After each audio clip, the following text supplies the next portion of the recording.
Hello there. It seems whenever I do a video explaining something, I end up with hundreds of questions about some other aspect that's only tangentially related to the topic I was explaining. I do a thing on how being a werewolf is better than being a monster, and I get a bunch of questions about why is Scott so weak. I do a video explaining why Scott is not weak, but simply struggling to remain in control, and I get a lot of folks questioning my sanity because Scott is obviously weak compared to others of his status. I then did my whole, this is how Teen Wolf strength actually works, so no, it turns out Scott is not actually weak, and then I got a lot of questions about, well, you get it. No matter how well I think I make my points, questions about this universe just multiply. And don't get me wrong, I love talking about this stuff, so keep those questions coming. I mean, look, here I am again jumping on that hamster wheel trying to explain something else. In this case, I'll attempt to convince you that Scott McCall can kill anybody he wants to and still remain an alpha werewolf.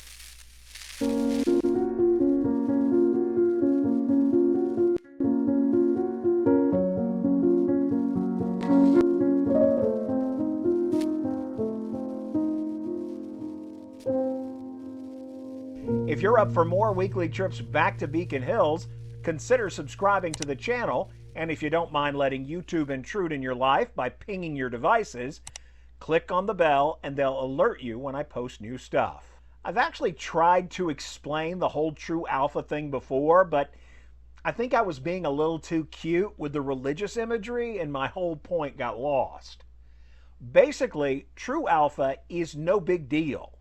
It only refers to how you attain the status and then has almost no other effects on the individual at all.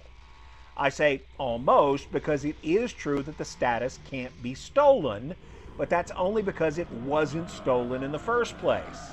I have receipts from Jeff Davis on this whole thing, and it all comes down to Scott being morally superior.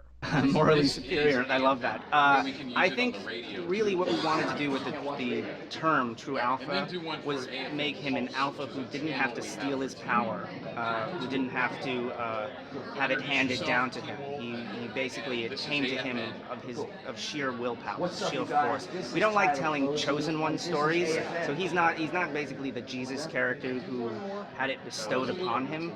I like the idea that he's by being a good person, he was able to become an alpha in his own right. There, no special powers come with the status. He's just a regular old alpha with the added bonus of not having to kill anybody and not having a spark that anyone else can steal. Well, almost anyone. If Scott makes a werewolf by biting them, he's basically sharing his spark, so that person could steal the rest of his spark.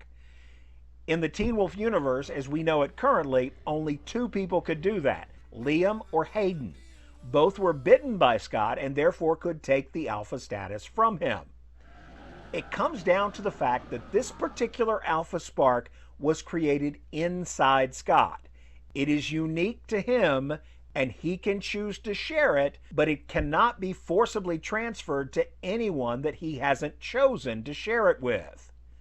God, I hope that makes sense. I mean, it makes sense in my head, but my head is a pretty twisted place, so... Back to the main point. True alpha only applies to how you gain the alpha status. And become an alpha without having to steal or take that power. They call it a true alpha. It's one who rises purely on the strength of the character, by virtue, by sheer force of will. It's clear from what Jeff told me and what he had Deaton say in that episode that the term true alpha only applies to how you gain the alpha status. Even if you disagree, assume that's true while I finish my thought.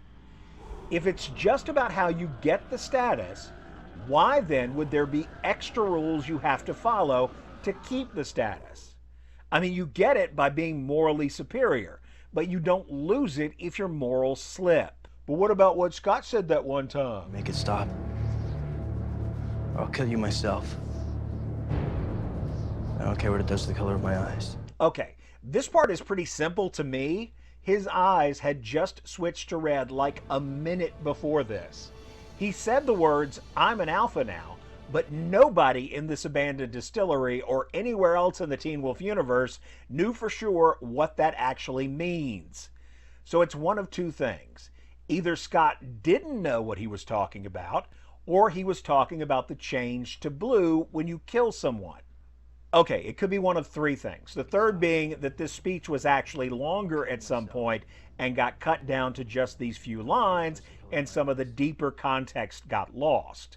I say that because in earlier episodes, they spoke much more clearly on how killing would impact Scott becoming a true alpha. He wants a true alpha in his pack. He thinks it's you. I'm not an alpha. But you're well on your way, aren't you? Then what is he waiting for? What does he want me to do? He wants to make a killer out of you. That's what he does. But if I kill someone, I can't be a true alpha, right? Exactly. This may be where most of the confusion comes from on this topic. But it's very clear to me when Scott says, if I kill someone, I can't be a true alpha, he's talking about becoming a true alpha. He said this before it happened. Deucalion wants to possess a true alpha, but he also wants to destroy Scott's potential to become a true alpha by making Scott kill. If the obsessive can't have the object of his desire, he'll choose to destroy instead. You'll either willingly become part of his pack, or he'll make a killer out of you, destroying your potential to be a true alpha. Again, they're very careful to point out that a person who kills could never become a true alpha. That makes perfect sense because killing is always wrong. I'm sure some of y'all will come at me with the justifiable homicide argument, but it doesn't change the fact that taking another person's life is always wrong. It might be unavoidable, but it's still wrong, and you cannot be a killer and still be morally superior enough to generate your own alpha spark. So you can't become a true alpha if you are a killer. That doesn't mean you can't become a killer after you get the true alpha spark. The status itself doesn't prevent Scott from killing, and killing wouldn't change his status.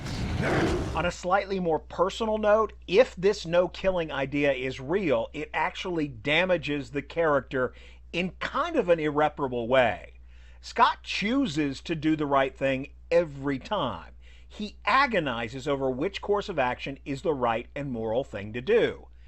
If this no-killing idea were real, then you create a scenario where he's only doing the right thing because of some underlying selfish belief that he'd lose his status. If that's the case, then he's not actually doing the right thing at all. Boy, I got a little heated there, didn't I? Let me see. We got the ipso and the facto, so that should be oh, wait. I think there might be another way Scott can lose the status. We saw this after he almost died and the pack broke up in Season 5. Scott is at his weakest point and can barely get his eyes to flash. Now, it's conceivable that this loss of confidence and support, if it were to be permanent, could cause him to fall in status. They never said that on the show, but it was heavily implied, and I do want to cover all my bases here. But barring that hypothetical situation or another attack from one of his made betas, Scott's alpha status is secure. It won't change. It wouldn't change even if he blows up a bus of nuns on their way to the orphanage to perform miracles for the sick kids. He'd still be an alpha no matter the body count.